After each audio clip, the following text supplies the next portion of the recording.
Welcome to Kids Kingdom of Fun Learning.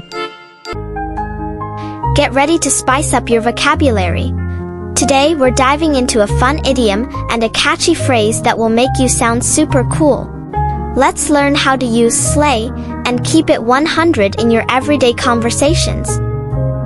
First up is the idiom on fleek. When someone says you on fleek, it means you look amazing or perfectly styled. For example, her eyebrows are so on fleek she really slays. It's all about that confidence and style. Now let's break down the phrase keep it 100. This means to be honest and real.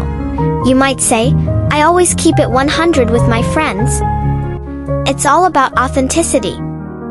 And there you have it. Now you can confidently use slay and keep it 100 in your conversations.